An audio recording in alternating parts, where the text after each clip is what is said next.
Vous êtes sur la Panafricaine Média 1. Merci de nous rester fidèles. Très heureux de vous retrouver pour ce nouveau numéro de votre émission Génération News.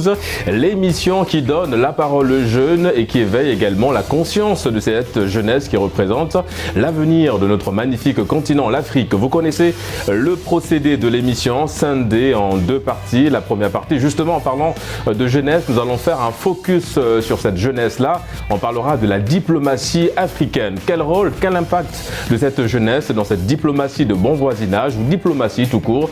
On en saura un peu plus en première partie d'émission. En deuxième et en dernière partie d'émission, pas très loin de la première partie, nous allons parler et rester avec cette jeunesse africaine. Est-elle réellement libre, cette jeunesse africaine, ou a-t-elle simplement atteint la liberté d'être libre? Des éléments de réponse en fin d'émission avec mes invités. Ils sont là sur ce plateau Génération News, des habitués, mais également de nouveaux. Il s'agit évidemment de Feloria. Feloria, une habituée de Génération News, hein, toujours un plaisir de te recevoir sur ce plateau de Génération News, étudiante en informatique. Merci d'être des nôtres aujourd'hui sur ce plateau. Et de l'autre côté, nous avons évidemment Eric. Vous êtes diplômé en sciences politiques. Toujours un plaisir de te recevoir sur le plateau Génération News. Un plaisir partagé. Et on avance avec les tout nouveaux sur ce plateau Génération News. Ralph, tu es étudiant en droit. Merci d'avoir participé ou de participer à Génération News. Première participation évidemment. Merci d'être des nôtres aujourd'hui. Merci Eric. Et on termine la phase de présentation avec la plus petite, on va dire, de ce plateau, même si elle paraît évidemment très grande avec cette coupe de cheveux et cette paire de lunettes. Il s'agit d'Esther. Vous êtes étudiante, diplômée en sciences politiques. En tout cas, merci d'être des nôtres aujourd'hui sur ce plateau. Merci, le plaisir est partagé. Les amis, nous allons tout de suite entrer dans le vif du sujet. Je le disais dans mon introduction, nous allons parler de la diplomatie africaine, mais surtout le rôle. On va étudier et voir un petit peu ce rôle-là qui peut être attribué à cette jeunesse africaine. Mais avant d'entrer dans le vif du sujet, comme on le dit à l'école, on va définir les mots-clés pour faciliter la compréhension de la thématique. Esther, je me tourne vers toi pour donner un petit peu le ton, le là de cette émission-là. Quand on parle de diplomatie, quelle définition donnerais-tu à la diplomatie et quel lien tu fais aujourd'hui avec la jeunesse? Pour moi, la diplomatie, c'est l'art de négocier. D'accord. Établir des relations internationales entre pays, entre communautés, entre personnes. Et le lien avec l'Afrique, c'est que dans nos mœurs, nous avons déjà ce lien entre nos clans, entre nos coutumes. C'est vrai. Donc, le lien est vite fait, vu que nous devons établir des relations de bon voisinage, pour un bon fonctionnement de la communauté, du pays ou d'une entreprise, pourquoi pas. Exactement. Ben c'est vrai qu'en fait, c'est des choses qui sont ancrées dans nos cultures. On parle souvent de labre à palabre. Quand on était un peu, jadis au village, il fallait se retrouver sous l'arbre à palabre pour essayer de mettre en évidence cette forme de diplomatie dont tu as souligné dans ton argumentaire. Ralph, elle a parlé de diplomatie, elle a parlé justement de mettre en place des procédés, des stratégies pour faciliter la cohésion au sein d'un groupe.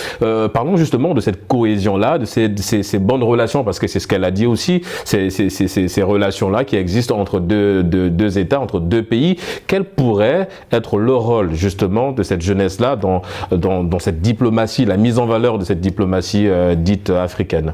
Alors le concept de la diplomatie aujourd'hui pour la jeunesse serait de faire en sorte que toute l'Afrique soit réunie autour d'une même vision. Et aujourd'hui, on peut l'unité africaine, comme on dit. L'unité africaine. Aujourd'hui, on peut le voir à travers le mouvement des panafricanistes qui sont clairement illustrés par la jeunesse vivante, notamment celle de Kémy Séba et autres, Nathalie Niang, etc. Et aussi à travers les crises qu'on rencontre aujourd'hui, notamment au Mali avec les coups d'État, où on a vu que la jeunesse a revendiqué ces coups d'État, ils se sont appropriés de ça, et ça constitue, la personnification même de la diplomatie. Toutefois aussi, aujourd'hui, on constate que la mondialisation a ouvert le monde de tout. Ouais. Donc les Africains, les jeunes Africains, ils ont intérêt à ce que la diplomatie soit bonne entre États pour faire en sorte qu'un Gabonais puisse aller travailler au Sénégal, un Sénégalais puisse aller travailler au Gabon, et ainsi de suite. Justement, et c'est vrai, c'est très pertinent ce qu'il vient de dire Eric. On va aller un peu plus loin dans ce qu'il a avancé dans son argumentaire, notre ami Ralph. C'est vrai qu'il parlait évidemment aujourd'hui du rôle de cette jeunesse-là, de veiller à ce que les bonnes relations soient toujours établies entre États. Mais est-ce que ce rôle de cette jeunesse-là s'établit uniquement dans le bon fonctionnement? Est-ce que c'est pas un peu plus large? Je dirais que la jeunesse en elle-même est devenue l'objet même de la diplomatie. Sinon, elle est au centre de la diplomatie de nos États africains. Et disons que l'État se sert un peu de la jeunesse pour imposer sa diplomatie. Et je pense ne pas informer les gens présents sur ce plateau pour dire que la diplomatie n'est que la mise en application de la politique de gestion, de la politique extérieure d'un État. Et actuellement, vis-à-vis de... si on prend un cadre très précis, celui du sport, et on dit qu'on mettrait en avant l'État, sinon on met en avant la jeunesse de par sa politique, de par sa diplomatie sportive ou de par sa politique de gestion extérieure de l'État. Oui, effectivement, c'est vrai qu'il y a un oui, Ralph. Moi, je pense par rapport à ce qu'il a dit, je ne suis pas trop d'accord parce qu'aujourd'hui, l'État ne met pas en valeur la jeunesse de façon diplomatique, mais la jeunesse impose. Donc aujourd'hui, on a plus de paroles, on a de certaines libertés. Et après aussi, il y a la diaspora qui est là pour nous représenter. C'est-à-dire qu'internement, on est, contraint à certaines choses parce qu'il y a l'appel des policiers et autres.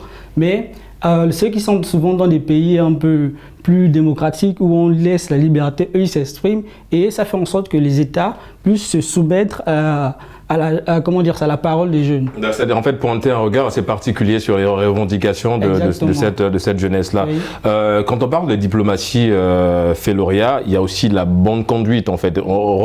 Faisons simplement le lien avec cette jeunesse-là, parce qu'on sait qu'on a une jeunesse aujourd'hui qui est beaucoup axée sur le divertissement et sur beaucoup de choses, mais la bonne diplomatie, en tout cas, c'est aussi avoir un bon comportement. Est-ce que tu penses que aujourd'hui, la jeunesse africaine de façon générale, est-ce que cette jeunesse est assez consciente à l'idée de savoir que lorsque je suis dans un autre pays, je représente mon pays et que je peux en aucun cas, à travers un acte déplacé, gâcher évidemment cette relation-là de diplomatie entre mon pays et le pays d'accueil. C'est bien de soulever ce point-là parce qu'il y a beaucoup de personnes qui ne se rendent pas compte de l'impact que peut avoir nos comportements sur la relation de nos deux pays. Je trouve que les jeunes n'ont pas conscience de ça. Par exemple, on va prendre un exemple assez banal. Un Ivoirien quitte la Côte d'Ivoire pour venir s'installer au Sénégal et il vient ici, il se comporte très mal. Au-delà juste du geste de se comporter mal, mais c'est deux nations qui peuvent ne plus s'entendre. Oui, on parle de conflit diplomatique en général. Donc le comportement d'une personne, d'un jeune est très très important lorsqu'on est dans un autre pays parce que quel que soit ce qu'on fait, on représente d'une manière indirecte ou je dirais même directe notre pays d'origine. Donc comment ce comportement doit être magnifié selon toi? Déjà, il faut respecter les règles du pays d'accueil. Déjà, comme tu l'as dit, il faut respecter les règles du pays d'accueil et essayer de se dire qu'à chaque geste que je fais, à chaque mot que je dis, on a une image de mon pays, automatiquement. Donc, je pense que... Mais en fait, ça va même plus loin, c'est-à-dire que c'est même pas l'image du pays, c'est l'image de toute la communauté. C'est-à-dire qu'à partir du moment où il y a un Congolais, un Ivoirien qui s'est mal comporté, ou un Gabonais, c'est un exemple, évidemment, alors on va pas se focaliser sur lui, ça va malheureusement déteindre sur toute la communauté. On va se dire, ok, on va généraliser en se disant, évidemment, que tout le monde de cette nationalité-là se comporte... C'est ça complètement. D'accord. Est-ce que tout de suite, il faut aller dans la sensibilisation? Est-ce que dès qu'on reçoit un jeune dans un pays, il faudrait justement des associations qui sont plutôt accessibles, non seulement dans le sens de recevoir, mais aussi de donner ce genre d'informations? Oui, je pense, mais c'est dommage parce qu'il n'y en a pas vraiment. Déjà, il y a le travail de... Quand je quitte mon pays, déjà, ceux qui me laissent, ça veut dire ma famille, doivent déjà me parler que là, tu vas en terre inconnue, c'est pas chez toi. Essaye de porter ton pays là-bas en étant un exemple. Et quand j'arrive dans le pays qui me reçoit, il faut qu'il y ait aussi une équipe diplomatique, parce que c'est une équipe qui revient aussi de mon pays, mais qui me reçoit, qui me donne un peu, on va dire ça comment, les différentes règles qu'il faut suivre, tips, comme on dit, du pays. Mais aujourd'hui, tu arrives, tu es juste perdu, on te lance dans la gueule de loup et tu sais pas trop comment te comporter. C'est avec, on va dire ça comment, tu regardes les autres, comment ils agissent. Du mimétisme en fait, tu mimes un petit peu. C'est par ça maintenant que tu apprends que bon, je dois pas faire telle chose et aimer. Alors on va peut-être aller, oui Esther. Je voulais enchérir. Par rapport à ça, je ne vais pas parler forcément d'avoir des associations ou autres, parce que déjà, lorsque tu vas dans un pays, tu essayes d'étudier ce pays à l'avance, d'étudier comment le pays marche, les coutumes du pays, comment ça se passe dans ce pays-là. Je sais que je vais au Sénégal. Le Sénégal, c'est un pays à 97%, si je ne me trompe pas, musulmans. Et le reste, ce sont des chrétiens, mais c'est une minorité. Donc je sais que si je vais au Sénégal, je ne peux pas, par exemple, m'habiller avec des habits assez courts pour sortir, tout en sachant que je vais rencontrer la majorité des personnes des musulmans et qui sont axés sur l'habillement de la femme. C'est-à-dire que toujours couvrir le corps de la femme. Toujours se couvrir. Je viens au Sénégal, je sais que je ne peux pas marcher en route avec de la boisson en main, tout en sachant que ce sont des musulmans qui sont là de base. Donc c'est tout ça qui fait en sorte que lorsque nous venons dans un pays, nous-mêmes d'abord, nous devons nous informer par rapport au pays. Et pourquoi pas dans nos écoles, nous avons des associations, des amicales, par exemple, qui peuvent mettre en place un procédé pour rencontrer les nouveaux et sensibiliser sur... Ils ne le font pas? Je ne sais pas si toutes les amicales le font, mais je sais que... Non, je parlais de ce groupement-là, ils ne le font pas. Les amicales aussi, elles ne le font pas, elles ne sont pas engagées dans ce genre d'initiative-là. Bon, je ne vais pas parler pour des amicales que je ne connais pas, mais pour celles que je connais dans l'école où je suis. Il y a ce procédé-là, ça se fait. On échange avec les nouveaux, on donne un petit peu... par rapport, sur la culture, la nourriture, qu'est-ce qu'on mange ici, par rapport, aux coutumes du Sénégal. Sur le comportement. Beaucoup plus sur le comportement à voir. Parce qu'on a vu des ambassadeurs se plaindre du comportement de leurs concitoyens dans des pays, en l'occurrence au Sénégal. On a vu un petit peu des circulaires et tout. On revient un petit peu sur cette diplomatie, Eric, si tu le veux bien, cette diplomatie. Alors on voit qu'au niveau de l'Union africaine, par exemple, il y a une cellule dédiée à la jeunesse. Pourquoi c'est important aujourd'hui pour des institutions comme l'Union africaine d'avoir une cellule dédiée à cette jeunesse-là? Pourquoi impliquer la jeunesse dans des prises de décision? C'est juste un but représentatif. C'est essayer de se donner bonne figure pour essayer de faire passer l'avis de la jeunesse comme étant important. C'est dans ce cadre-là qu'il y a certaines cellules qui sont mises en place. Et tout à l'heure, j'étais en train de grimacer par rapport au propos de Féloria lorsqu'elle disait qu'il faudrait une équipe diplomatique pour gérer le comportement des représentants de notre État dans les différentes nations. La question qu'on doit se poser, c'est est-ce que l'État gagne quelque chose lorsque nous, on se déplace pour venir dans un autre État pour justement... apprendre, premièrement. Parce que l'État ne nous reconnaît que lorsqu'on profite à l'État. Parce que l'État n'a pas d'amis, l'État n'a que des intérêts. Exactement. Et dans ce cadre-là, on comprend tout de suite que les rapports entre États ne peuvent pas être rompus s'il y a un comportement déviant dans la communauté qu'elle gère. La représentation du Gabon au Sénégal ne va pas saisir les autorités gabonaises pour dire qu'il faut rapatrier les Gabonais du Sénégal parce qu'ils nuisent, à nos rapports diplomatiques, juste parce que quelqu'un est allé à faire X ou Y choses. Sinon, tous les pays qui ont des prisonniers à l'extérieur de leur malheureusement, désolé de t'interrompre, mais malheureusement, ça existe. Je veux dire, il y a des situations où tu te retrouves sans papier dans un pays, tu es extradé, tu es rapatrié, pardon. Donc, il y a ces cas de figure-là. Et je ne suis pas l'avocat de Féloria, elle va bien se défendre, elle arrive à se défendre toute seule, mais je pense qu'elle est beaucoup plus allée dans ce sens-là, sauf si je me trompe. Mais je pense qu'en fait, il y a des cas de figure où l'excès du comportement qui malheureusement, c'est comme je disais, si un Camerounais se comporte mal dans un autre pays, c'est pas le Camerounais qui se serait mal comporté qu'on va voir, malheureusement ça va déteindre sur toute la communauté. On va penser aujourd'hui que tous les Camerounais malheureusement se comportent ainsi. Néanmoins, disons-le, mais ça reste dans le cadre social.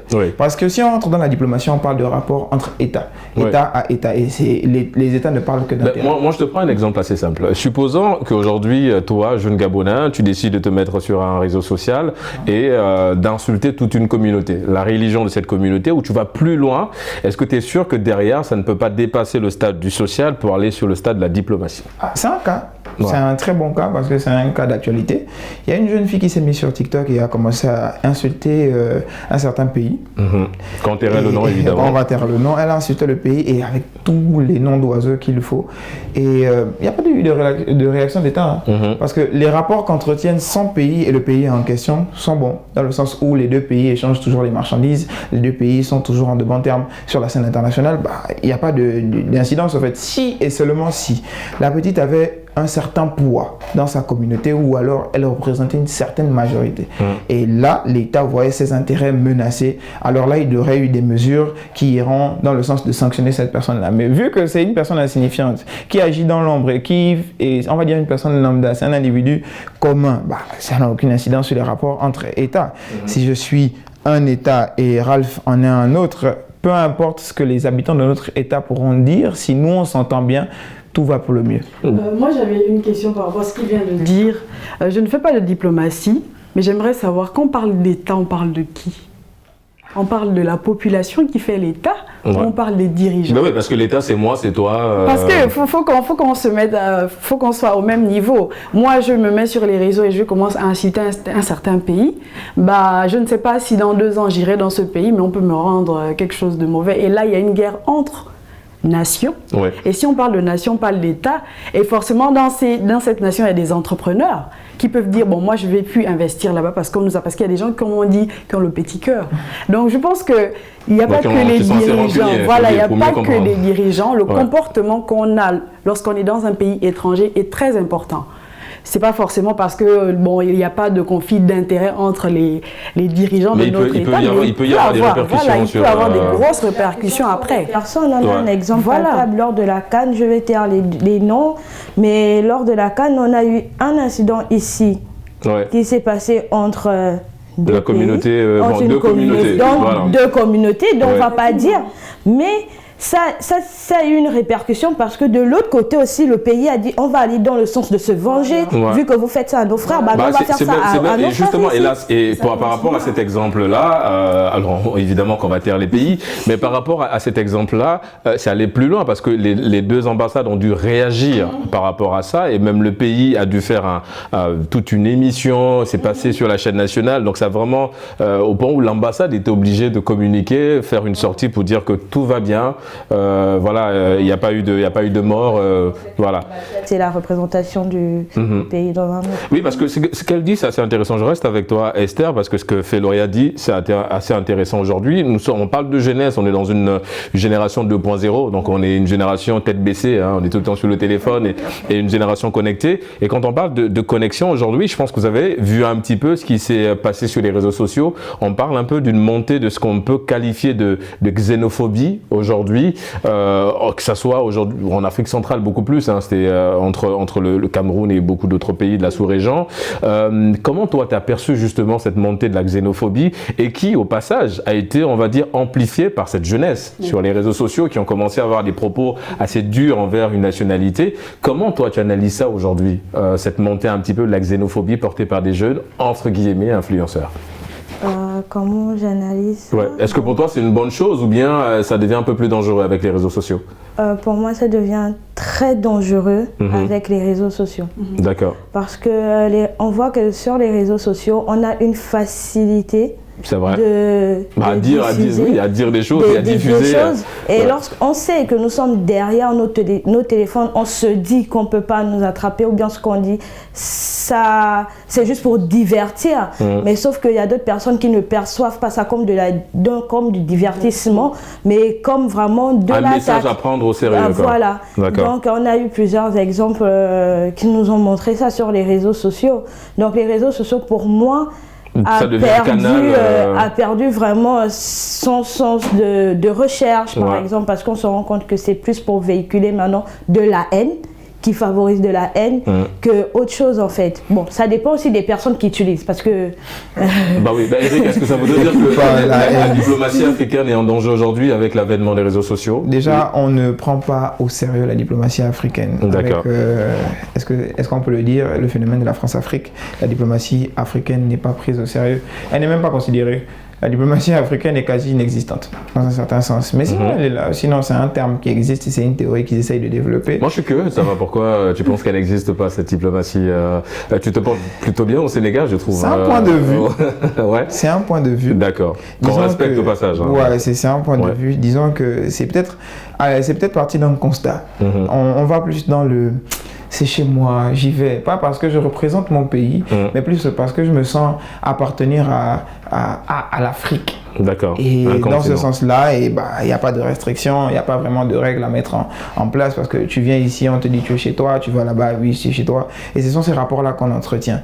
Au-delà de tout ce qu'il peut y avoir comme excès, je sens les regards de oui, non, mais Raph, au-delà de tout ce qu'il y a envie de... Il te laisse terminer, il va rebondir. Il peut y avoir des excès, mais tout ça n'empiète pas sur la diplomatie. Je reste ferme. D'accord. Je dirais que c'est plus un aspect social. C'est la gestion des relations entre les personnes. C'est le rapport de toi à moi. L'État... Tant que ça n'a pas une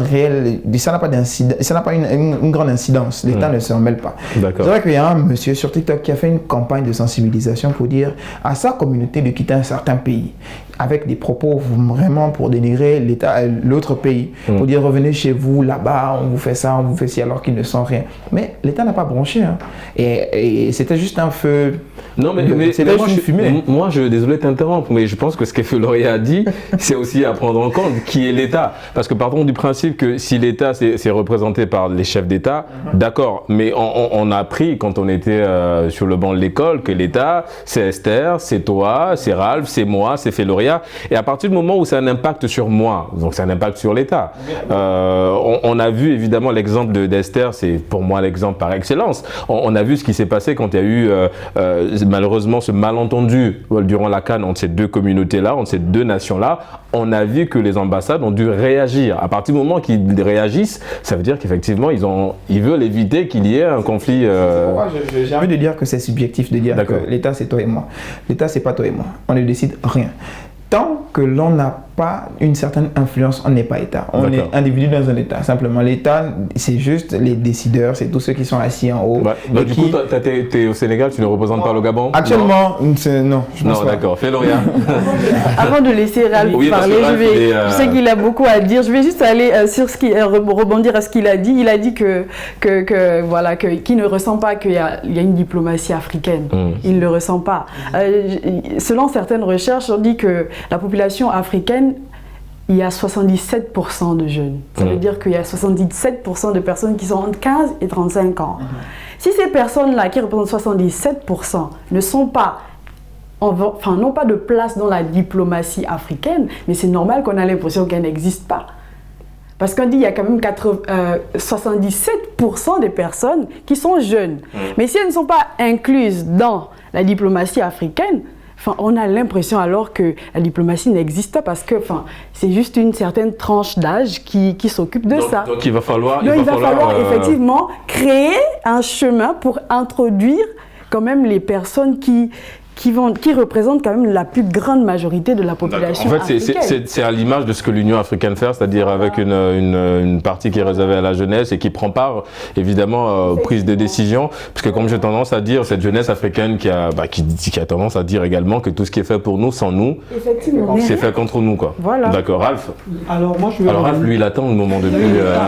Je vais revenir sur les propos d'Éric. D'accord. Il disait qu'il n'y a pas de diplomatie africaine. Il y a la diplomatie africaine, mais la diplomatie africaine ne s'affirme pas. D'accord. Donc c'est ça le souci. Deuxièmement, sur le concept... Mais elle ne s'affirme pas, pourquoi selon toi? Elle ne s'affirme pas parce qu'il y a un manque de volonté de nos dirigeants de s'affirmer sur la scène internationale. D'accord. Et de prendre en compte aussi les avis de la jeunesse. Les avis de la jeunesse, etc. Mais aujourd'hui, on observe que la jeunesse est en train de s'élever pour hausser sa voix. D'accord. Donc ça se voit clairement. Toutefois aussi, sur ce qu'elle parlait par rapport à la xénophobie qui se observe souvent sur les réseaux sociaux. Le problème des réseaux sociaux, c'est le coup de buzz. Le coup de buzz, souvent, c'est une minorité, mais plus que les propos sont tellement ahurissants, ça fait en sorte que tout le monde... c'est un effet de cloche. Mais ce n'est pas représentatif de la majorité. D'accord. La plupart du temps, c'est comme ça. C'est notamment avec le fait de la jeune fille qui avait eu des propos... Bon, on va pas revenir là-dessus. Voilà. Mais... Deuxièmement, par rapport au concept État, sociologiquement, l'État, c'est une personne de droit public ayant la souveraineté. L'État est représenté par les dirigeants, notamment le président, le gouverneur, etc.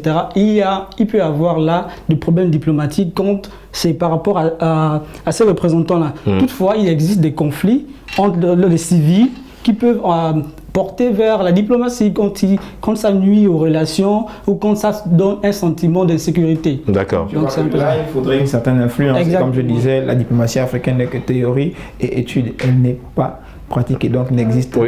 Esther, apparemment, elle a... Pour ajouter, pour essayer d'illustrer ce qu'il disait, on a un peu le conflit entre le Rwanda et le Congo qui a commencé par deux ethnies bien différentes. Les Hutus et les Tutsis. Ça a commencé par eux, ça a pris de l'ampleur et aujourd'hui on est à plus de 30 ans de crise entre les deux pays. J'ai pas envie de me prononcer. Non, mais oui, on va au bout de ce que tu as envie de dire. Par analyse, on sait très bien qui est derrière. D'accord. Mais aujourd'hui, on veut se voiler la face que c'est pas forcément ça, que c'est pas forcément ci. Donc on est là dans un conflit qui a commencé entre quelques personnes. Qui a augmenté et aujourd'hui il y a ça des problèmes. Ça donnait un génocide en fait, c'est parti d'un génocide de plus de 30 ans aujourd'hui et là c'est entre deux États qui ne s'entendent pas. C'est compliqué pour un Rwandais d'aller au Congo, comme un Congolais pour aller au Rwanda. Bon, il y a de l'évolution parce que il y a justement en parlant des diplomaties, dans cette diplomatie-là, il y a une rencontre qui est prévue entre le président Kagame et Félix Tshisekedi justement pour taire un petit peu les tensions et faciliter évidemment ces retrouvailles. Les amis, on marque une courte pause. On parle de jeunesse. On parlera toujours de jeunesse en deuxième partie d'émission. Est-elle libre cette jeunesse? C'est la question. On marque une courte pause. On se retrouve dans une poignée de minutes. À tout de suite sur Génération News.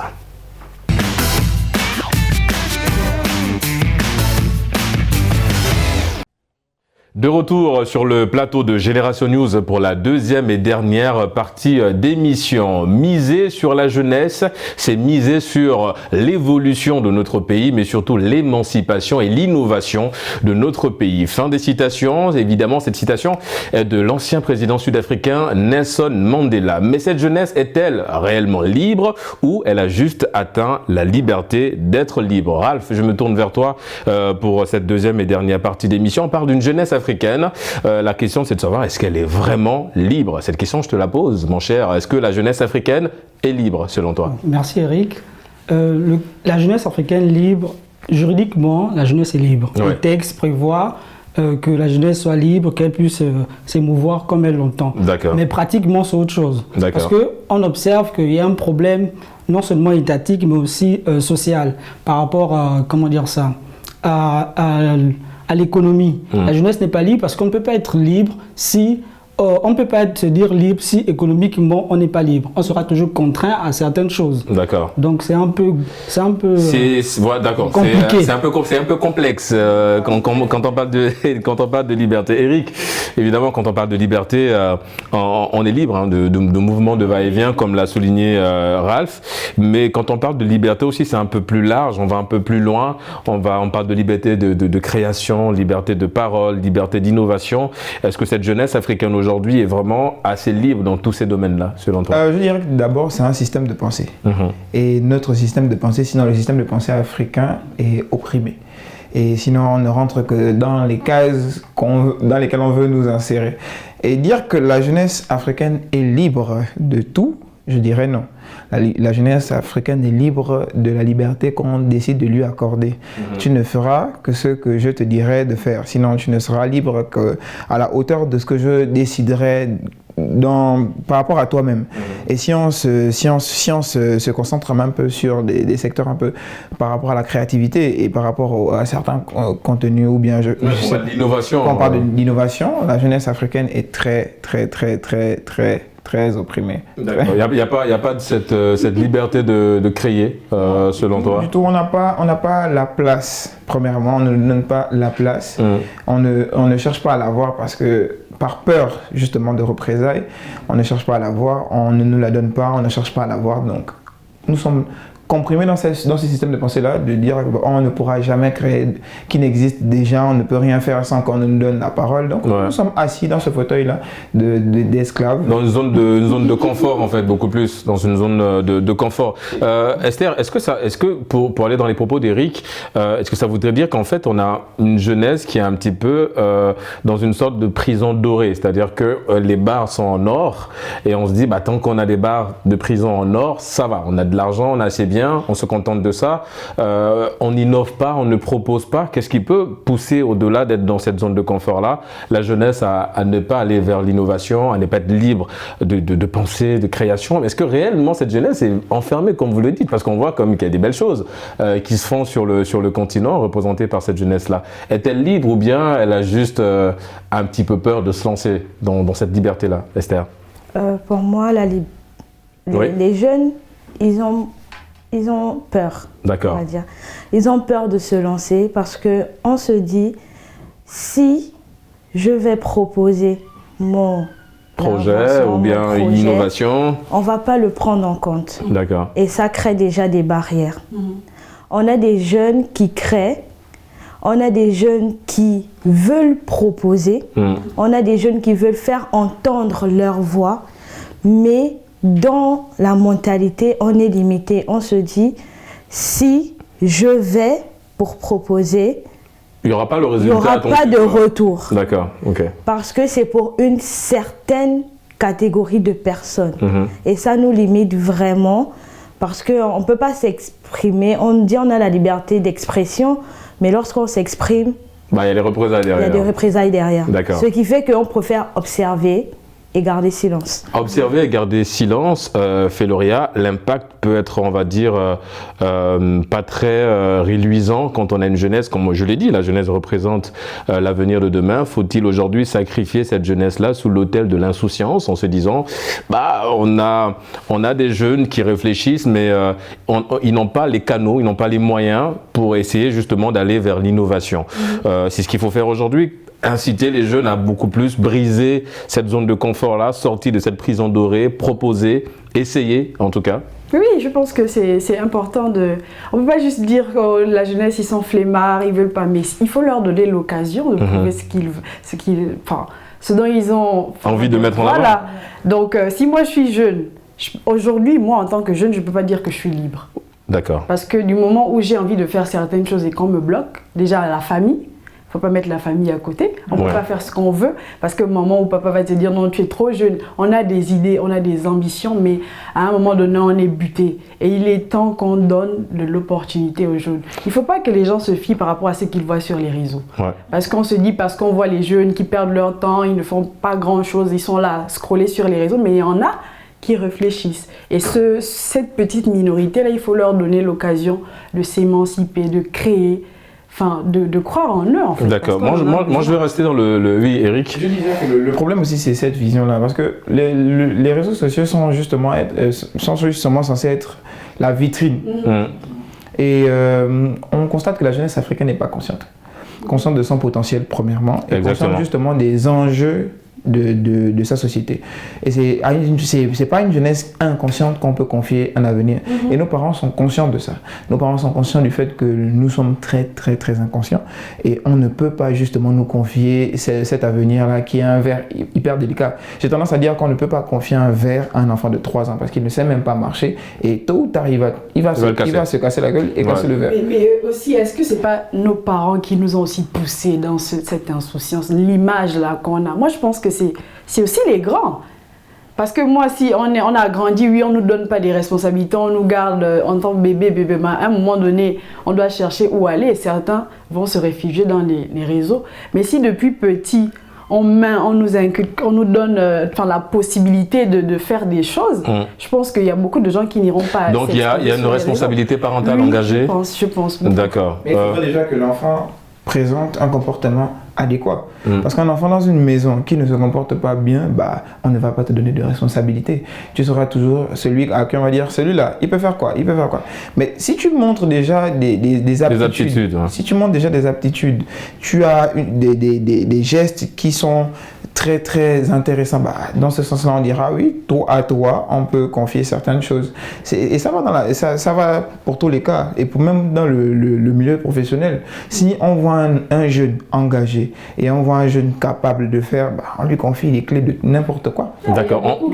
Il y a beaucoup qui sont là, ils chôment. Par rapport à ça aussi, c'est aussi le choix de la formation.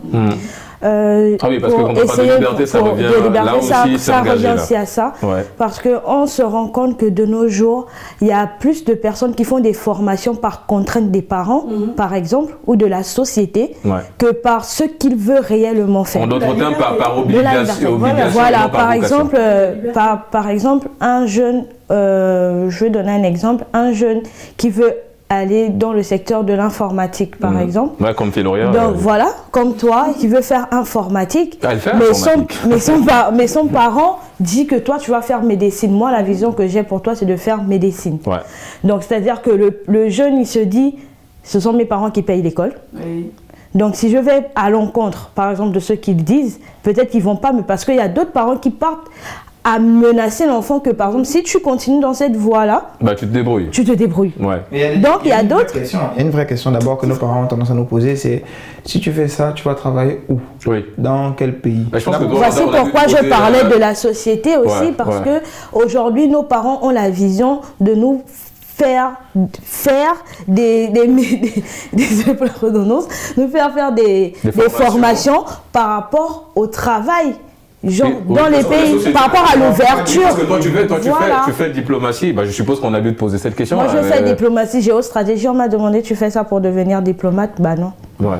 Parce que être diplomate, c'est pas une fin en soi en diplomatie. Être diplomate, déjà un ministre, il peut être diplomate tant que tu représentes ton pays à l'étranger. Ouais.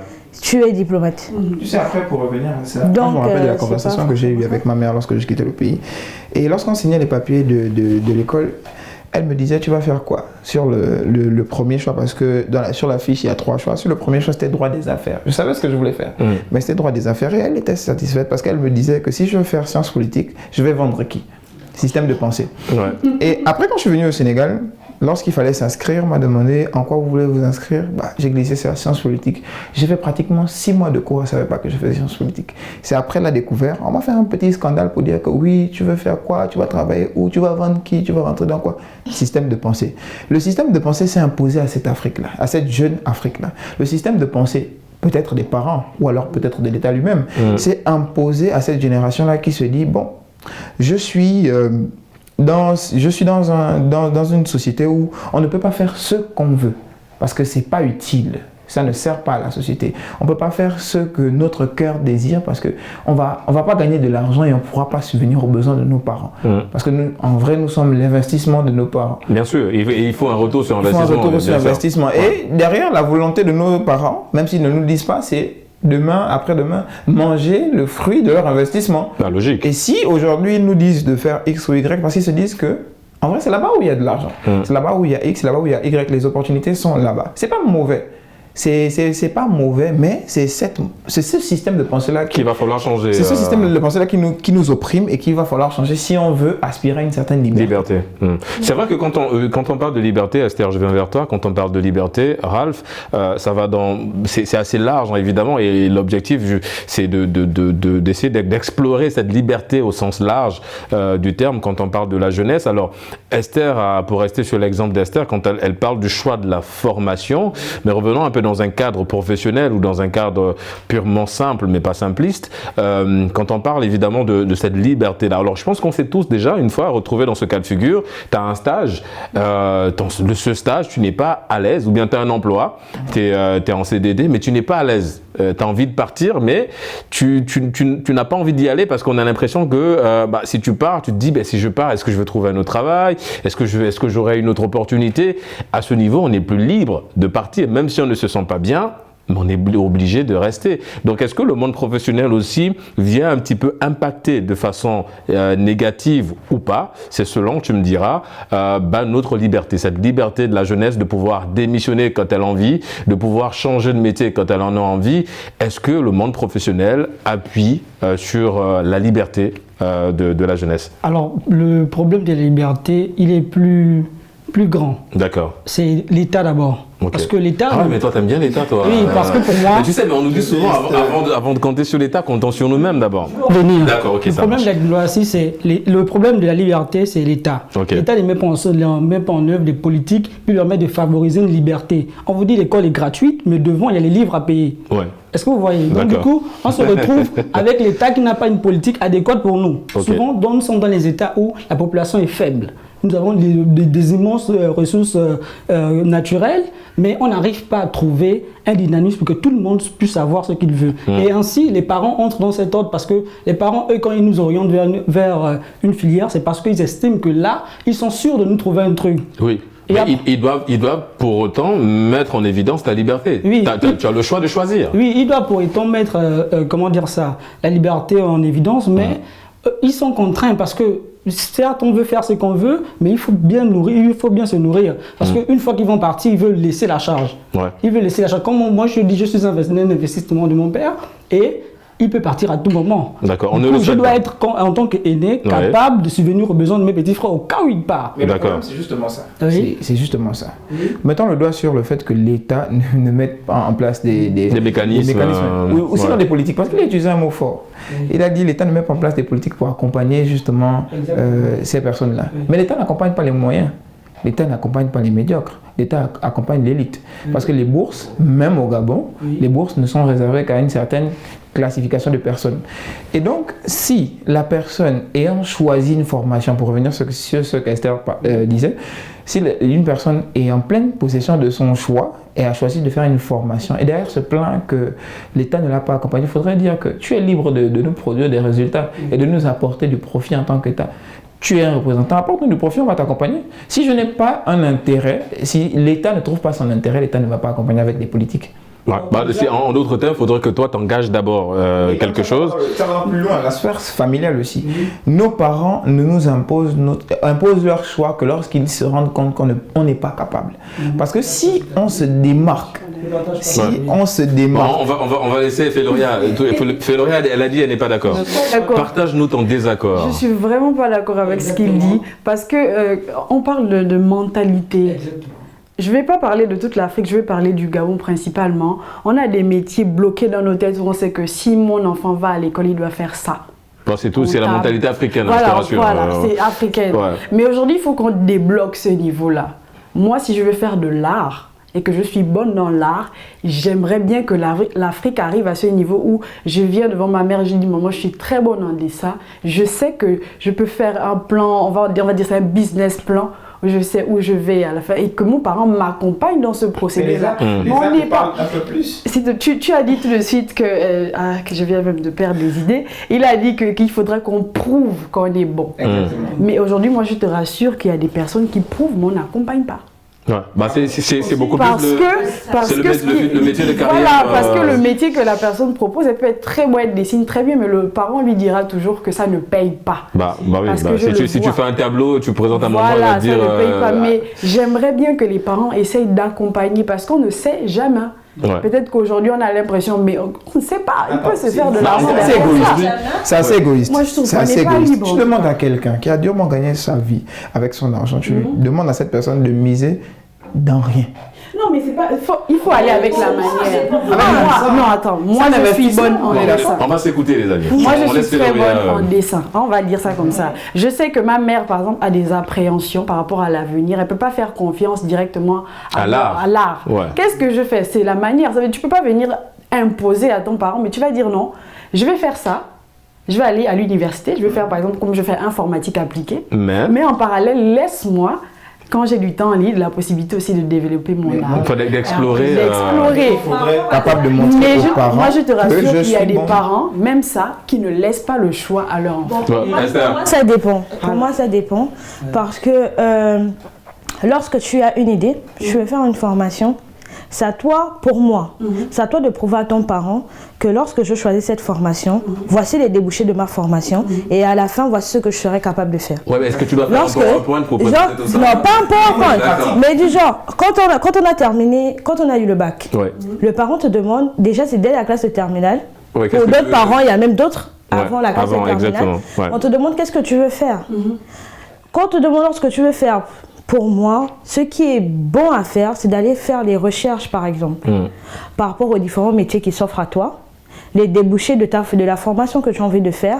Et lorsque le parent te demande qu'est-ce que tu as envie de faire, même si tu dis à ton parent que tu as envie de faire l'art, que tu as envie de faire le dessin, mais c'est la manière dont tu parles de ce que tu as envie de faire à ton parent qui convainc ton parent. Parce qu'à ce moment-là, on est dans le mot, tu dois convaincre ton parent en fait. Ceux qui font par exemple des dessins qui sont bons en dessin, il y a d'autres qui sont dans la cartographie et tout. Si tu dis à un parent que tu fais cartographie, rien que le terme cartographie, le parent peut voir ça comme un métier de scientifique en fait. Voilà, scientifique. Enfin, il y a beaucoup de trucs. Moi, je fais sciences politiques. Quand tu dis à quelqu'un que tu fais sciences politiques, on te rapporte directement à la politique. Alors que la science politique t'ouvre plein de champs.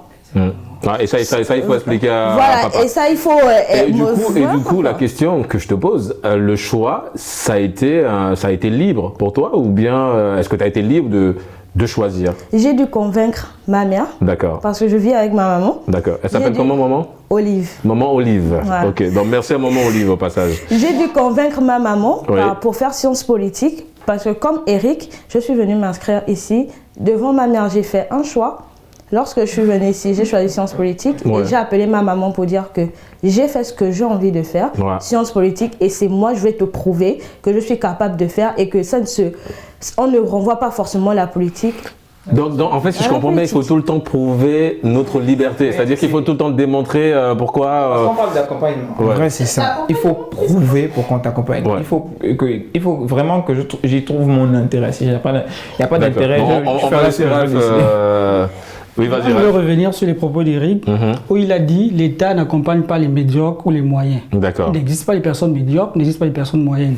Le problème, c'est que, oui, c'est vrai. Oui, mais il t'écoute. Le problème, c'est qu'on s'est mis sur un paradigme que seul, par exemple, l'école, seul, par exemple, la moyenne à l'école, prouve que nous sommes excellents. Il existe des personnes qui ont réussi à prouver que c'est pas parce qu'ils ont été médiocres à l'école qu'ils ne sont pas des génies autrement. Nous avons le cas, par exemple, des footballeurs qui ne sont pas peut-être excellents à l'école, mais qui sont les génies du football. Oui, il faut un domaine d'évaluation, mais après, il faut laisser le choix, la liberté aux personnes de choisir et se mouvoir à travers ce qu'ils ont choisi.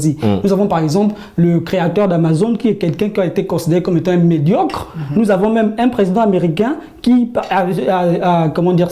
a succédé par la médiocratie, mais au final s'est montré comme étant l'abolisseur de l'esclavage. C'est-à-dire qu'il a raté, mais après... Il a eu une idée. Et bien après, sur la base de cette idée...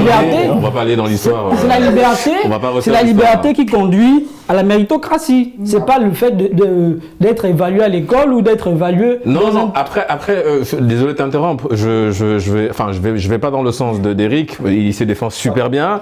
Non, je pense que ce qu'il a voulu dire, et je pense que vous êtes entendu sans vous comprendre, t'as entendu ce qu'il a dit, peut-être que t'as pas bien compris ce qu'il a dit, et je vais paraphraser ce qu'il a voulu dire. En fait, quand il parle de médiocre, alors le terme est peut-être un peu fort, mais en fait, ce qu'il essaie de dire, c'est qu'aujourd'hui, si tu veux que l'État t'accompagne, il faudrait que toi, derrière, tu puisses au moins proposer quelque chose. Alors, tu sais, il y a une différence entre avoir un projet et avoir une idée.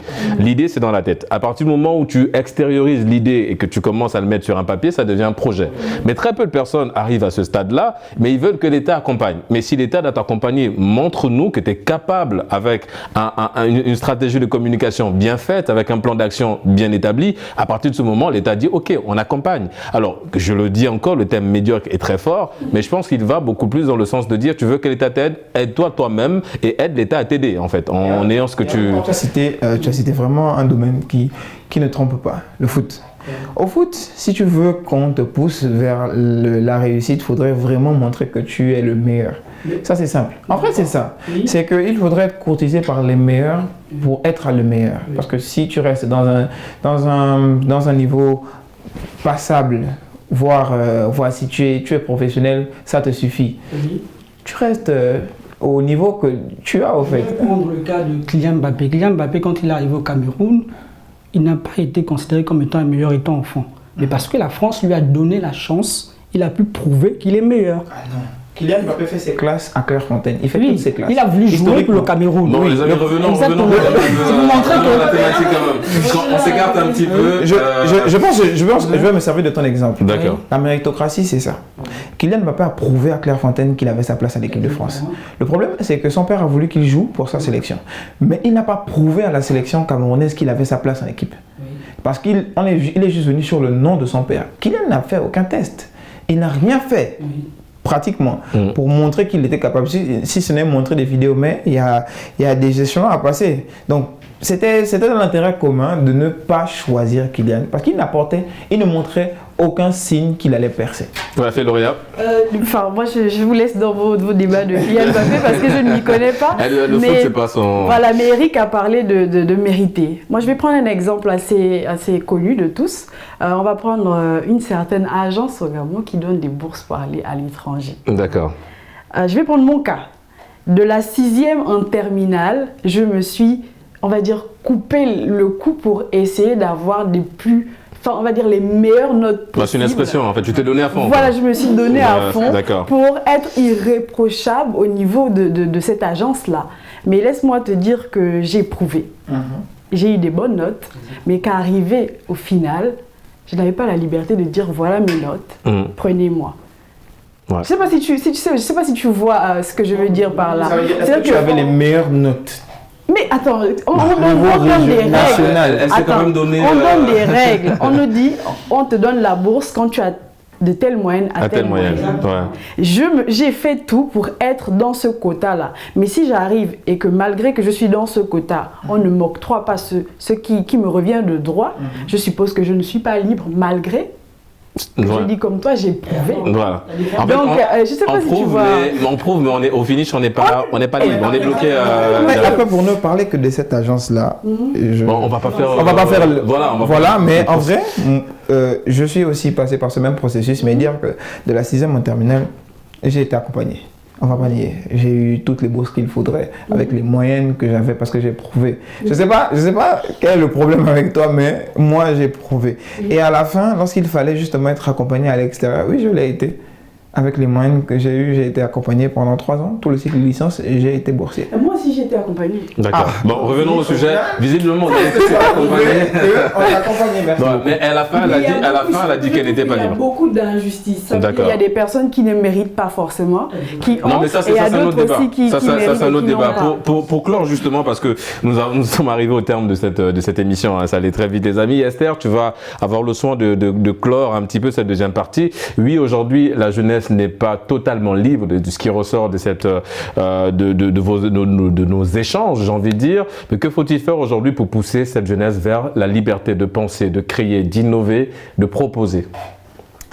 Pour moi, il faut que la jeunesse puisse s'affirmer, mais dans le bon sens. D'accord. Donc, il faut que nous puissions être emmenés à dire, on a des idées, on peut faire sortir ces idées pour faire des projets, et on a besoin que vous nous accompagniez. D'accord. En fait, il faut que cette jeunesse arrive à oser. Et proposer, s'affirmer, proposer et dire que nous sommes capables. D'accord. Nous sommes capables, en tout cas. Oui, on va chuter sur ces termes. Les amis, nous sommes arrivés au terme de l'émission Génération News. Ça a été un plaisir de vous recevoir, évidemment, sur cette émission-là. Ralph, ça a été un plaisir de te recevoir sur Génération News. Merci d'avoir participé. Une personne à saluer, vite fait, papa, maman. Oui, je salue. On salue papa. D'accord. Féloria, vite fait. Coucou à ma famille. D'accord. Bon, on salue maman Olive. D'accord. Et Eric. Maman Oli. Bon, on salue tout le monde, évidemment. Vous l'aurez compris, c'est la fin de cette émission. Merci de l'avoir suivi. On se donne rendez-vous samedi prochain pour d'autres thématiques liées à la jeunesse. Et d'ici là, n'oubliez pas, quoi qu'il arrive et quoi qu'il advienne, gardez le sourire en compagnie de nos programmes.